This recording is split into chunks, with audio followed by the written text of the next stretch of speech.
de las armas y la violencia, la policía auxiliar tiene una faceta que muy pocos conocen. Acompáñame a descubrirla. ¡Alto! ¡Yo!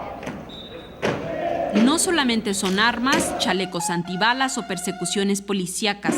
Estos oficiales forman parte de la banda de guerra de la Policía Auxiliar de la Secretaría de Seguridad Pública de la Ciudad de México.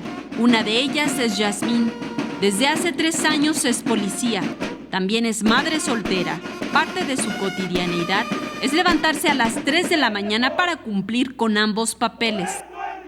Estoy muy contenta de pertenecer a la Policía de la Ciudad de México, pero sobre todo a servir a la ciudadanía, a la comunidad.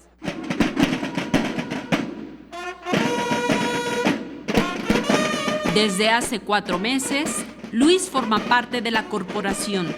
Ejerce sus tareas como oficial en las calles y también se sumó a la banda de guerra tocando la trompeta. Sí, eso también es otra cosa que me causa emoción, porque yo pensaba meterme así, pues como cualquier policía, nunca pensé que fuera a estar en banda de guerra y tocando un instrumento, ¿no? Entonces ya son dos sueños, ¿no? que cumplo, el ser policía y el ser artista, se puede decir, porque tocar un instrumento es arte, es un arte.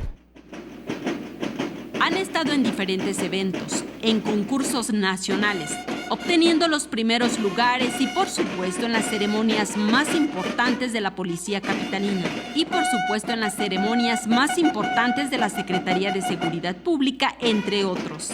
En las imágenes, Joel Arias, Saray Mariscal, 21 Noticias.